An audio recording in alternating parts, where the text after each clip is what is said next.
Buenas noches, de nuevo estamos una semana más aquí en la 8 Mediterráneo, en Sin Distancias, desde Alicante.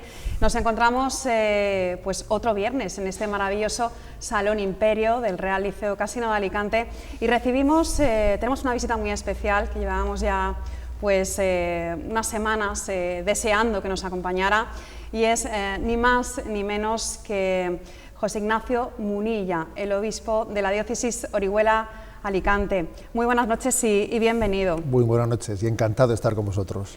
De verdad, se lo digo, teníamos muchas ganas de conversar con usted. Bueno, yo también, la verdad es que ha sido unos meses y semanas intensísimas desde la llegada, pero la verdad es que para mí, yo también había escuchado hablar de 8 Mediterráneo desde la distancia, o sea, desde el Cantábrico se oye hablar del Mediterráneo también. Y 8 Mediterráneo tenía noticia vuestra y bueno, pues mira, ¿quién me iba a decir a mí pues que iba a formar parte de esta familia ahora? Fíjese, desde la distancia, y en este programa que nos encontramos es sin distancias. Sin distancia, sí. Pues mira, una paradoja, ¿no? Sí. Pero es cierto, ¿no?, que el mundo de la comunicación tiene esa capacidad de borrar las distancias. Uno llega aquí como obispo de Alicante y se encuentra con personas que te dicen: yo a usted le he conocido desde siempre, y han sido los medios los que borraron las distancias, ¿no? Así Dice, es. para mí es una sorpresa que usted decía, antes usted era mi youtuber, ahora es mi obispo. Dice, bueno, pues es el milagro de los medios, ¿no? Así es, un milagro absoluto. Bueno, la semana pasada fue un día muy importante para todos los alicantinos, porque después de 2 años pudimos acudir, ¿no?, con toda devoción y nuestra fe a la peregrina, ¿no?, ese encuentro con la Santa Faz. Fue su primera peregrina. A mí, antes de seguir abordando otras cuestiones, no podía, como buena alicantina que soy y amante, ¿no?, de la Santa Faz, a la que le tengo muchísima devoción, pues no podía dejar de preguntarle por este encuentro, ¿no?, con ella. ¿Cómo fue? Pues yo ¿Cómo lo vivió? tenía mucha expectación, porque me habían dicho, prepárese, que va a haber un momento importante ahí, ¿no? Prepárese. Y la verdad es que sí, me sentí fascinado. Me sentí fascinado primero porque observé que la lluvia, que allí había un chirimiri que parecía que era del País Vasco, eso, ¿no? La lluvia, bueno, pues nos retuvo en sus hogares, a decenas de miles o centenares de miles, no lo sé, ¿no?, de peregrinos que marcharon. Me sentí fascinado. La verdad es que en uno de los grandes descubrimientos que he hecho desde la cercanía, ¿no?, al llegar a Orihuela, Alicante, ha sido ver la potencialidad tan grande que existe pues en la religiosidad popular. Ver cómo la fe se ha hecho cultura, la fe se ha encarnado, y claro, eso nos da una potencialidad muy grande de poder tener un diálogo, de poder establecer un encuentro con personas más cercanas y más alejadas, ¿no? La Iglesia siempre está suspirando por llegar a los alejados, Decimos que tenemos que ser una Iglesia en salida, pero claro, ¿dónde practicas eso? ¿Dónde lo llevas a efecto? No es tan fácil, Y la verdad es que, claro, pues esa religiosidad popular, ese encuentro con decenas de miles de personas, que habrá entre ellos pues unos niveles de cercanía a la práctica religiosa muy distintos unos de otros, es una gran potencialidad. Y yo obviamente pues dije, esto es un escenario maravilloso de encuentro, ¿no?, y de redescubrir nuestras raíces. Y dije, bueno, voy a elegir este día para dar una palabra de sentido, ¿no? Y se me ocurrió hablar de la ventana y el espejo, de que la Santa Faz es una ventana, desde la que Dios se asoma a nosotros, y es un espejo desde el que nosotros nos conocemos a nosotros mismos y nos entendemos a nosotros mismos, ¿no? Y dije, vamos, ¿dónde hubiese encontrado yo un escenario como este para transmitir un mensaje, ¿no? O sea, yo me quedé fascinado porque todo aquello estaba rodeado de alegría, de gozo, de encuentro también entre personas bien diferentes. Vi que la clase política en todas sus pues presencias allí se encontraba, que se borraban diferencias, y dije, qué maravilloso, ¿no?, qué estupendo, Sí, un día, pues, como decía, para todos los alicantinos importantísimo, y que usted vivió por primera vez. 12 años obispo en San Sebastián, ahora aquí en la diócesis de Orihuela de Alicante, desde hace apenas 2 meses.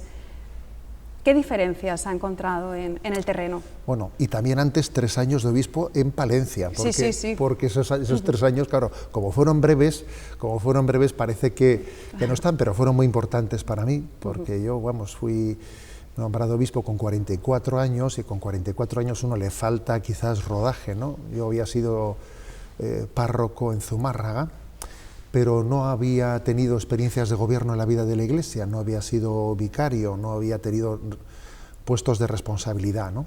Entonces, pues quizás pasar de una parroquia de un barrio de Zumárraga a ser obispo es un salto grande, y para mí Palencia pues fue un lugar en el que, bueno, pues me adentré en la complejidad que supone el gobierno de una diócesis, ¿no?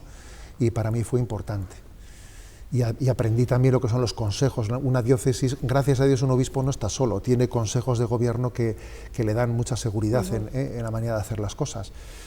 Y entonces, bueno, pues parece que una etapa te prepara para la siguiente. Cada paso que damos en la vida te prepara para el siguiente, ¿no? Para mí, esos 3 años de Palencia me capacitaron para ser obispo de San Sebastián. Quizás ser inmediatamente obispo de San Sebastián hubiese sido un poquito excesivo, un poquito excesivo. Requería, ¿no?, esa especie de entrenamiento previo. Sí. Ser obispo de San Sebastián es culturalmente muy distinto de ser obispo de Orihuela Alicante, ¿no? Porque, bueno, aunque nuestra nación es pequeña, España es pequeña, pero vive microclimas bastante diferentes, ¿no? Y la incidencia de la secularización es muy diferente en unos lugares y en otros, ¿no?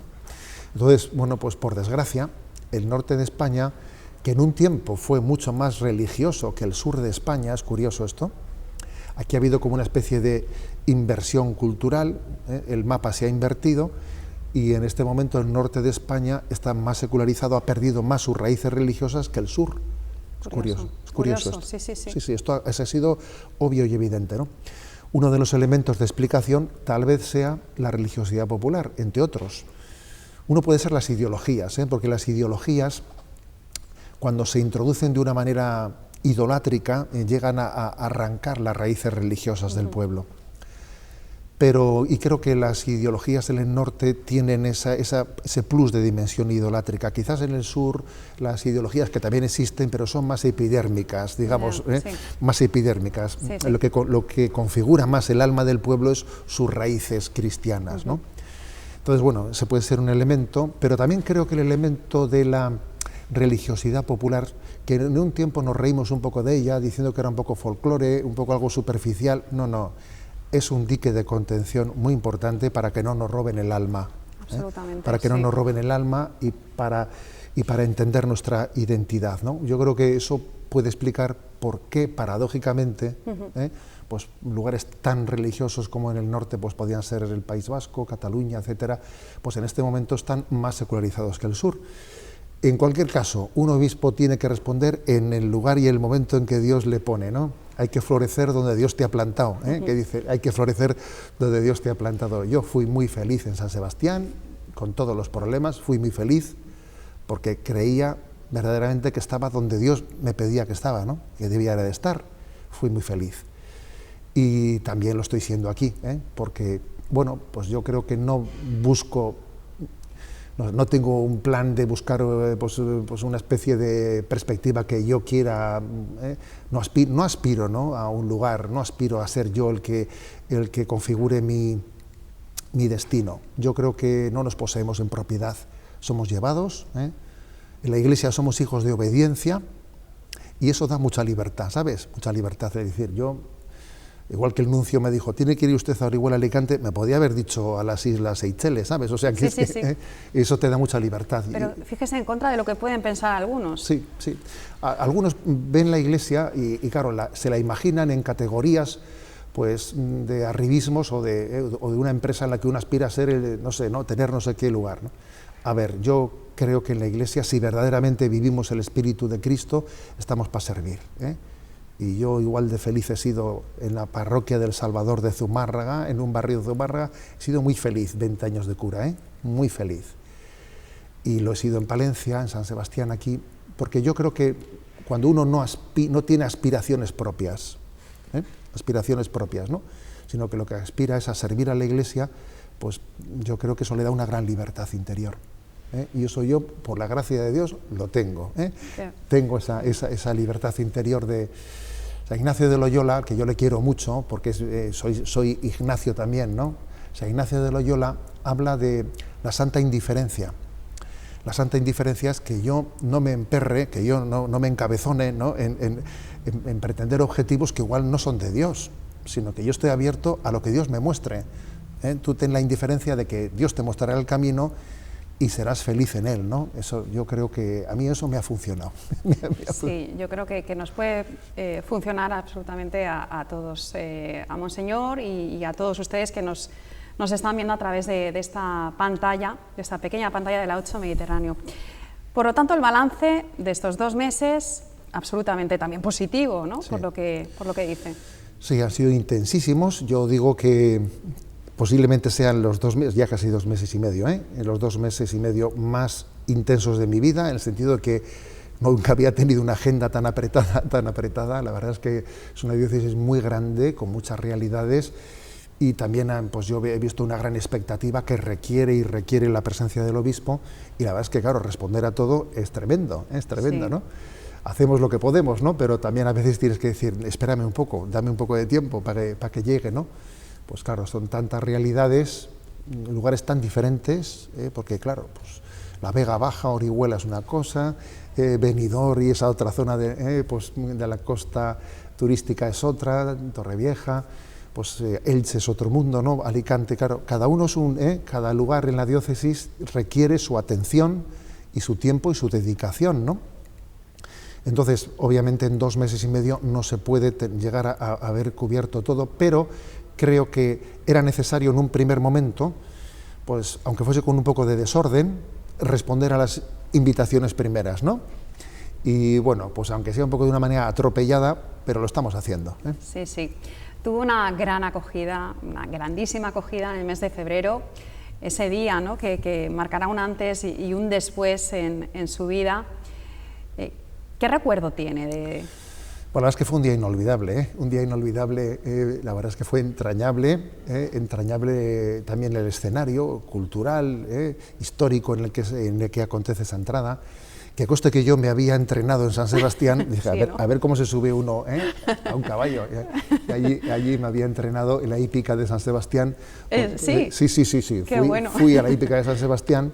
Allí monté una yegua que se llamaba Chispa, y aprendí a montar como se monta aquí, ¿no? Y porque, claro, pues que hay que unos rudimentos mínimos, digo, a ver cómo me monto yo en la mula de San Sebastián, iba a decir, en la mula de Orihuela, Y me acuerdo que envié un mensaje a redes sociales que decía, entrenando con Chispa en San Sebastián para montar a Bartola en Orihuela. Y bueno, la verdad es que nos reímos mucho. Me acuerdo que el vicario general de la diócesis de Orihuela Alicante, cuando vio el mensaje que yo mandé, claro, como había montado una yegua y después en Orihuela iba a montar una mula, decía, no, me mandó un mensaje que decía, hombre, pero es que Chispa parece la prima rica de Bartola, decía, ¿no? Bueno, nos reímos mucho, pero en medio de ese humor yo observé un pueblo con el alma radiante, ¿no? Un pueblo que tenía esperanza, que deseaba, tenía realmente hambre y sed. Y yo dije, aquí hay hambre y sed, Eso me fascinó, ¿no? Me fascinó ver, y le pedí mucho a Dios, ¿no? Responder a ese reto, porque cuando ves un alma tan pura, tan abierta, ¿no? Que pide que tú les pastorees, yo al Señor le pedí, a ver, dame la gracia de responder a esta llamada, dame la gracia de la santidad para que sea un pastor conforme a su corazón, Y puedo decir que aquello no fue un día folclórico, porque lo que he visto posteriormente responde a aquel momento de gracia, responde a ese momento de gracia. Creo que también ha coincidido que mi llegada pues ha tenido lugar tras la salida, bueno, no sabemos muy bien si hemos salido o no hemos salido, pero bueno, tras una nueva fase en el momento de la pandemia, en el cual hay un deseo muy especial, ¿no? de poder expresarse, porque durante mucho tiempo hemos un poco reprimido nuestro deseo de expresión, ¿no? Y entonces también la llegada del obispo creo que responde a ese nuevo momento en el que tenemos que aprender a no quedarnos paralizados, a convivir con esta situación, a convivir con la situación sin que la vida de la Iglesia se vea afectada, porque en un primer momento no supimos muy bien con qué nos enfrentábamos y muchas realidades de la vida de la Iglesia se quedaron paralizadas, y eso no puede ser, puede ser, porque la evangelización es prioritaria, y entonces pues creo que también la llegada del nuevo obispo es un momento para decir, a ver, hemos aprendido un poco, ¿no?, a bailar bajo la lluvia, y entonces tenemos que afrontar esta situación, bueno, pues con el paraguas puesto si hace falta, pero no. Como en Santa Faz. Esto es, pero sin asustarnos, ¿no? Y bueno, por eso creo que este momento también responde a ese deseo grande, ese deseo grande de retomar la vida de la Iglesia. Dice que la evangelización es prioritaria y sin lugar a dudas lo es, y las nuevas tecnologías, las redes sociales tienen un papel muy importante en esto. ¿Cómo se ha adaptado la Iglesia a todo este nuevo escenario? Bueno, también habría que distinguir quizás lo que son las comunicaciones institucionales, que evidentemente las tenemos, tenemos nuestros equipos de comunicación institucional, pero también es cierto que quizás la comunicación hoy en día, la comunicación principal, paradójicamente, la que más incide, la que más llega, la que es más efectiva, al final no es la institucional, sino curiosamente muchas veces se quiere comunicar con personas más que con instituciones. Es curioso que igual tendrá más seguidores en redes sociales un futbolista del Madrid que el club del Real Madrid. El club tendrá mucho menos y el futbolista tendrá mucho más. Se caracteriza también, ¿no?, yo creo que la comunicación de nuestros tiempos por ser muy personal.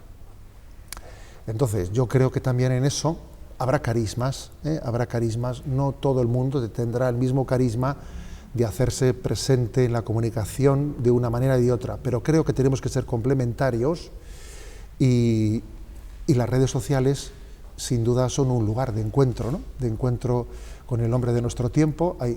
Creo que hay una parte importante de la población que no que es usuaria, sino que vive en ese continente, en ese continente. Yo en Radio María tengo un programa radiofónico que precisamente tiene el nombre de Sexto Continente, que parece que quiere recordar que igual que pues pudimos vivir hace 5 siglos la evangelización pues de un nuevo continente en América, ahora estamos llamados a evangelizar un nuevo continente en el que vive mucha gente y vive en ella, vive más en el Sexto Continente que en el primero o que en el segundo, vive ahí, ¿no? Sí, sí. Entonces yo creo que hay que estar presente y es una forma, ¿no?, de testimoniar. Uno es lo que es y lo muestra con naturalidad allí ante el mundo que tiene pues en el camino de su vida. ¿Fue el Papa Benedicto quien habló de ese Sexto Continente? Sí. Él fue el que acuñó esa expresión. Él dijo, tenemos que evangelizar un nuevo continente, ¿no? Y todos somos conscientes de que él no es un hombre tecnológico. A ver, no, Benedicto XVI es un hombre de libro, ¿no? Y ni tampoco es un hombre tecnológico Papa Francisco. Pero ellos, sin haber tenido ese carisma, son conscientes de que hay que cuidar ese carisma, hay que cuidarlo. Entonces yo creo que no todo mundo tiene que hacer todo, pero obviamente esa presencia ahí es clave, ¿no? YouTube, por ejemplo, se ha mostrado una herramienta muy potente a lo largo de toda esta pandemia para mostrar, para llevar adelante la tarea de la predicación del Evangelio. Ay de mí si no evangelizare, ¿no? Y creo que, por ejemplo, se ha mostrado una herramienta muy eficaz y que además yo creo que hay un antes y un después en la implosión acontecida en el momento de la pandemia para elegir esa forma de comunicación, aunque luego también somos conscientes de que Instagram, Twitter, Facebook ofrecen pues yo le suelo llamar a veces pues una especie de comunicaciones rápidas, unas incursiones rápidas de comunicación, mucho más breves, mucho más escuetas, pero que permiten abrir boca.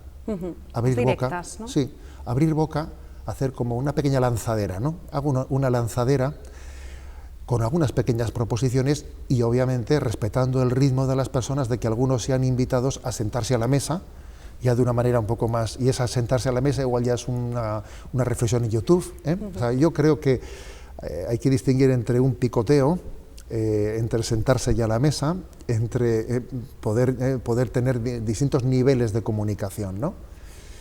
Pero todo ello obviamente al final tiene que ser completado con el encuentro personal, ¿no? Pero paradójicamente es mucho más fácil que con las personas alejadas nos encontremos primeramente en ese mundo de las redes, antes de que nos encontremos en el tú a tú, en el tú a tú, que igual uno ha podido necesitar un recorrido largo, ¿no? Largo de vencer las resistencias hasta llegar a, bueno, a decir, hoy voy a ir a la iglesia, hoy me voy a encontrar con alguien a quien le conocí en el sexto continente, pero ahora paso, ¿no? Paso a conocerle personalmente. Yo creo que hay un itinerario y en ese itinerario cada uno, ¿no? Pues tiene que descubrir de qué manera Dios le sale al paso de su vida. Monseñor, si le parece, vamos a hacer una pequeña pausa para publicidad y continuamos enseguida conversando con usted aquí en Sin Distancias.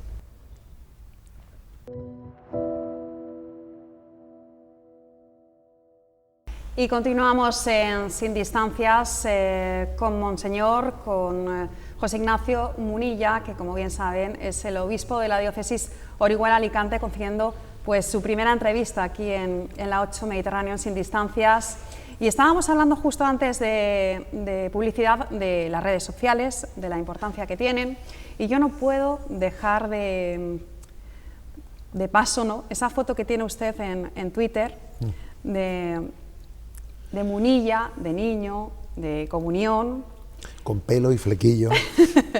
Con pelo y flequillo, pero en un momento muy importante porque es la primera vez, ¿no?, que tenemos contacto para todos, la primera vez es muy importante porque tenemos por primera vez, como decía, contacto con el sacramento de la Eucaristía, y yo quería preguntarle al obispo cómo era ese niño, José Ignacio Munilla de niño, cuando tomó la comunión. A ver, José Ignacio Munilla tuvo un regalo muy grande, ¿no? Tuvo un regalo muy grande en su familia. Yo hice la comunión con 6 añitos y además con mi hermano. Tengo un hermano sacerdote, también sacerdote, que tiene un año más que yo, al cual os vais a reír. Nuestros padres le hicieron repetir parvulitos para que fuésemos siempre los dos juntos. O sea, él repitió parvulitos y a partir de ahí fuimos juntos en la vida, ¿no? Fíjate lo que son las cosas. Y por lo tanto hicimos juntos también la primera comunión. Tuve una gran suerte, ¿no?, de poder compartir con un hermano pues toda la vida. Y hoy en día, pues él siendo sacerdote, pues además él ha sido el director de Radio María y él también a mí me ha introducido a muchas cosas. Entonces, volviendo a la primera comunión, voy a decir que con 6 añitos yo era muy consciente del don que recibía.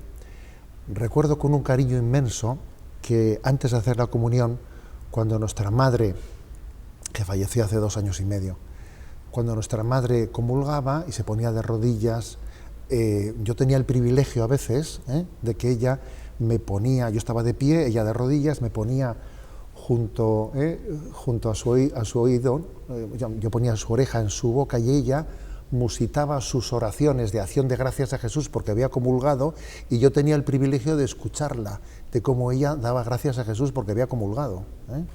Y la verdad es que eso era un lujo, ¿no?, que tu madre te introduzca en su oración, que tú seas como testigo, si estuvieses allí presente en la relación de ella con Dios, ¿no? Entonces creo que tuve ese don de tener esa preparación, y con 6 añitos se puede hacer bien la comunión con esa pequeña. Pues yo creo que sí, porque además al Señor le encanta, ¿no?, la inocencia de los niños, y obviamente, pues yo por eso se me ocurrió, dije, a ver, ¿qué foto pongo para el Twitter? Y yo dije, a ver, voy a poner la de la primera comunión, porque desde entonces ya mejorar ya no hemos mejorado, ¿eh? O sea, bueno, que este ha sido el momento, ¿no?, más puro de la vida, y lo recuerdo con un cariño inmenso, ¿eh? Es una foto muy bonita, de verdad que sí. Tiene Twitter, tiene Facebook, tiene Instagram. Bueno, yo la verdad es que utilizo las redes sociales de una manera muy, que seguro que aquí un profesional me diría que es una manera un poco paleta, en el sentido que mando el mismo mensaje a las 3 redes. Supongo que eso desde el punto de vista un poco de la especificidad, etcétera, no sería lo aconsejable, pero la vida da de sí lo que da de sí. Entonces yo suelo diariamente decir, bueno, una reflexión, ¿no? Venga, y entonces para mí es un momento de descanso, de decir, voy a enviar una reflexión del día, pero eso sí, mando la misma a los 3 lugares porque eso me abrevia mucho el tiempo, Sí. Y aunque no pueda seguir después interactuando, porque no te lo permite la vida estar interactuando con las redes sociales, pero sí me permite pues decir al mundo, ¿no?, pues una palabra, y yo creo que de la abundancia del corazón habla la boca, y nuestro mundo, sobre todo, yo creo que está abierto al género testimonial, es hacia lo que somos más permeables, ¿no? Y procuro, por lo tanto, ¿no?, que también nuestra comunicación tenga ese género. Uh-huh. Es la verdad que una visión muy acertada la suya, el tener esa presencia, ¿no?, en las redes sociales. Hablábamos de la importancia que tienen, también de los peligros y de los riesgos, pero es necesaria, ¿no?, que la Iglesia esté ahí para llegar a todas partes, ¿no? Sí, y aprender a discernir, ¿eh? Voy a volver de nuevo a San Ignacio de Loyola, ¿eh? San Ignacio de Loyola tiene una frase que dice: en tanto y cuanto, en tanto y cuanto las cosas nos ayuden, aprendamos a servirnos de ellas. En tanto y cuanto comiencen a ser un obstáculo para nosotros, tengamos la libertad de saber prescindir de ellas, ¿no? Yo me atrevería a decir que las redes sociales son un buen siervo, pero un malísimo señor, ¿eh? Entonces esa es la paradoja, ¿eh? Las nuevas tecnologías, las tecnologías de la comunicación son un buen siervo, pero un malísimo señor. Un buen siervo porque nos dan una oportunidad, ¿no?, pues muy grande de comunicar, en mi caso de evangelizar, ¿eh? Un malísimo señor porque estamos siendo testigos de que se sufre mucho, de que crean adicciones, de que están haciendo también que en el seno de las familias a veces vivamos pues en una burbuja aislados en ella, porque a veces, si me permites, voy a comentar un mensaje en redes sociales que me hizo mucha gracia, que lo vi la semana pasada, que celebramos el domingo anterior, el Día de la Madre, y entonces allí vi un mensaje en redes que decía: mamá, prepárame la cena, tú prepara la cena mientras que te felicito el Día de la Madre por redes sociales, ¿no? Y entonces decía, a ver, es que a veces nos salimos de la realidad, ¿no? Sí. Para entrar en las redes sociales. A ver, voy a ayudarle a mi madre a hacer la cena, ¿no? Tú prepara la cena mientras que yo te felicito por redes sociales. Un momento, ¿eh? También las redes sociales tienen que ser gobernadas y tienen que ser racionalizadas, sí, sin permitir que nuestras relaciones personales queden tocadas, porque la paradoja es que las nuevas tecnologías de la comunicación a veces sirven para acercar a los distantes y para alejar a los cercanos. Así es. Entonces ahí tenemos un problema. Hay que encontrar el término medio, ¿no? Porque sí, lo mismo que te acercan, te pueden alejar. En tanto y cuanto, ¿no?, que es la expresión de San Ignacio. Ese discernimiento es necesario. Qué importante la familia, porque gracias a la familia somos lo que somos. A mí me gustaría saber el papel que ha tenido la suya. Hablaba antes de su madre, ¿no?, de ese momento casi mágico, ¿no? Sí. Pues yo creo que ha sido una relación, sin duda, sin esa familia en la que yo he descubierto la fe, difícilmente hubiese podido recibir, ¿no?, pues la llamada al sacerdocio. Pero también voy a decir otra cosa, ¿no?, que igual de esta no solemos ser tan conscientes. Después, cuando uno es llamado al sacerdocio, y además en nuestro caso fuimos 2 hermanos, ¿no?, somos 3 hermanos y los dos chicos sacerdotes. Bueno, curiosamente una familia, aunque sea cristiana, cuando sus hijos dan el paso al sacerdocio, la familia se implica mucho más. Y yo vi a mis padres, pues cuando nosotros ya fuimos sacerdotes, volcados, ¿no?, en la vida de la Iglesia. Y ahora tengo recuerdos increíbles de cómo ellos incluso iban de cocineros a los campamentos que hacíamos con los jóvenes. Y me acuerdo que fuimos a las Jornadas Mundiales de la Juventud a Polonia, con el Papa Juan Pablo II, y me acuerdo que nuestros padres fueron como cocineros de 3 autobuses, de 150 jóvenes, casi iban nada. de cocineros de 150 jóvenes. Entonces, bueno, yo creo que esa relación entre unos padres cristianos y unos hijos sacerdotes, muchas personas yo creo que ni la imaginarían, porque hay que ver en los líos que les metimos, ¿no? Y ellos gozosamente se metían en ellos, ¿no?, porque participaban también del ministerio de sus hijos. Sí. Participaban del ministerio de sus hijos, ¿no? Y bueno, pues el Señor nos los llevó. He tenido la suerte de... Nuestro padre falleció hace bastante, pero nuestra madre, yo he tenido suerte de que viviese conmigo. Hasta en hace San 2 años, sí, ha comentado. ha vivido conmigo, y eso fue un regalazo, ¿no?, que yo Sí. haya podido ser obispo de San Sebastián, pues viviendo con mi madre, ¿eh? Y además voy a decir una cosa, que he visto como el pueblo de Dios, cuando te ve con tu madre por la calle, o ir al mercado a comprar y a cogerle la cesta a tu madre, a la gente le encanta, ¿eh? A la gente le encanta verle al sacerdote con su madre. Sí. Sí, porque ve su lado humano, entiende también que él es lo que es porque ha sido hijo de esa madre. Fue el Papa Francisco quien, ordenando obispo auxiliar, a un sacerdote de Roma, en el momento en el que le puso el anillo en el dedo en la ceremonia, le dijo, porque el Papa es así de espontáneo, en plena ceremonia le dijo: recuerde que debajo de ese anillo episcopal están las alianzas de sus padres. Le dijo esa expresión no conmovedora. Usted recuerde que debajo de ese anillo episcopal están las alianzas de sus padres. Sin ellos usted no hubiese recibido el don de la fe, sin ellos usted no hubiese podido, ¿no?, vivir ahora pues este ministerio que la Iglesia le encomienda. Yo soy testigo de eso. A mí me ha encantado esta conversación que hemos tenido con usted, porque hemos podido conocerle de una forma más personal, más cercana. Ha compartido con nosotros vivencias que yo creo que alguna de ellas, como lo que ha comentado de su madre, nos ha emocionado, nos ha llegado.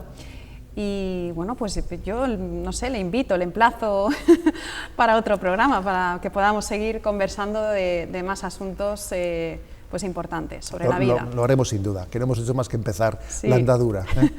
Sí, esta ha sido una primera toma de contacto.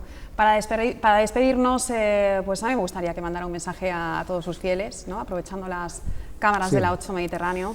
Bueno, pues encantado. Lo primero, agradeceros también la posibilidad de enviaros a todos un mensaje. ¿Y qué mensaje? Pues de esperanza. Yo creo que estamos en un momento duro en la vida de la Iglesia. No voy a ocultar las dificultades, basta ver la que está cayendo, como se dice, ¿no? Somos conscientes de que la secularización avanza, pero creo que también es una oportunidad. Toda crisis es una oportunidad, y creo que es una oportunidad de testimoniar pues la absoluta originalidad del hecho cristiano. Yo creo que precisamente ahora el hecho cristiano es más llamativo que nunca, pues porque quizás reluce más frente a un pensamiento único, secularizado, materialista, que casi parece que es preponderante y que todo es más de lo mismo, excepto el hecho cristiano, que verdaderamente es singular, contracultural, y creo que por eso yo os digo, estoy convencido de que el reino de Dios, a pesar del momento difícil, ¿no?, que vive nuestra sociedad de pérdida de raíces cristianas, estoy seguro que el reino de Dios se va a abrir paso. Entonces os animo a todos a tener esperanza, porque al final vence el que persevera, vence el que persevera. Y entonces os animo a la perseverancia y a tener esperanza y a sed alegres, ¿no?, y a no perder la alegría en medio de este momento de crisis que vivimos. Muchas gracias. Gracias, Monseñor, por habernos acompañado. A ustedes les digo que nos vamos, que ya se ha acabado el programa, pero les recuerdo que el próximo viernes, a partir de las 9:15, seguimos aquí, haciéndoles compañía sin distancias.